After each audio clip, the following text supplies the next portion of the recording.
நிறைய பெண்களுக்கான கேள்வி இருக்கும். எங்களுடைய வாழ்வாதாரம் அதை வச்சு தானே. ஸோ நாங்கள் அதை வீட்டில் வச்சு நாங்கள் சிறு சிறு தையல் வேலைகள் செஞ்சு எங்களுக்கு அதற்கான ஒரு சம்பளம் கிடைக்கும் பொழுது நாங்கள் அதை வச்சு தானே வாழ்வாதாரம் செய்கிறோம். இதற்கான ஒரு பதில். ஓகேம்மா. இப்போ வீடு அப்படின்னு எடுத்துக்கிட்டோம் அப்படின்னா கடக ராசியை குறிக்கக்கூடியது.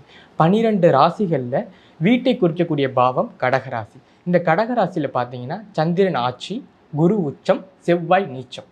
அப்போ சந்திரன் அப்படின்னா ஒரு வீடு வந்து தாய்மை குணம் நிறைந்த வீடாக இருக்கணும். குரு அப்படின்னா கருணை, பொறுமை, நிதானம் அப்படிங்கிறது தான் இருக்கும். செவ்வாய் நீச்சம்னா செவ்வாய் அப்படிங்கிறது கோபத்தின் உச்சம். அவர் நீச்சம் அடைகிறாருன்னா ஒரு வீட்டில் கோபமே படக்கூடாது, நிதானமாக இருக்கணும்.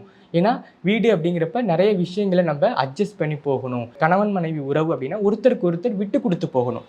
செவ்வாய் அதிகமாக இருக்கும் பொழுது அந்த குடும்பம் வந்து ஒரு சரியான சிறப்பான ஒரு குடும்பமாக எடுத்துக்கொண்டு போகிறது ரொம்ப ஒரு கடினமான நிலைமையாக இருக்கும். அப்போ அதனால தான் கடகராசியை வீட்டுக்குரிய பாவமாக, செவ்வாய் நீச்சம் அடையக்கூடிய ஒரு பாவமாக சொல்லியிருக்காங்க.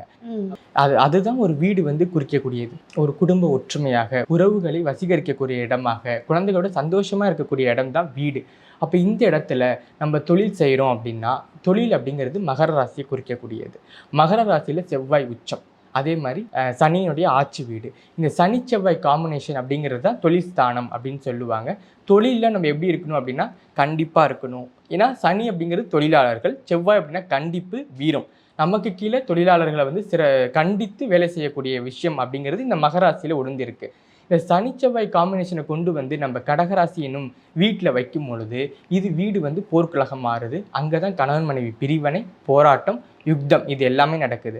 அப்போ இந்த தையல் மிஷினை வீட்டில் வைத்து செய்யக்கூடாது அப்படிங்கிறது தான் ஒரு முக்கியமான விஷயம். அதை தனித்து ஒரு தொழிலாக அமைத்து செய்யும் பொழுது அதில் நம்ம வீட்டில் செஞ்ச வருமானத்தை விட வீட்டில் நம்ம அன்றாட வருமானம் மாதிரி தான் வீட்டில் செய்யும் போது வரும். ஏன்னா இந்த செவ்வாய்க்கேது இனவு அப்படிங்கிறது அதை தான் கொடுக்கும்.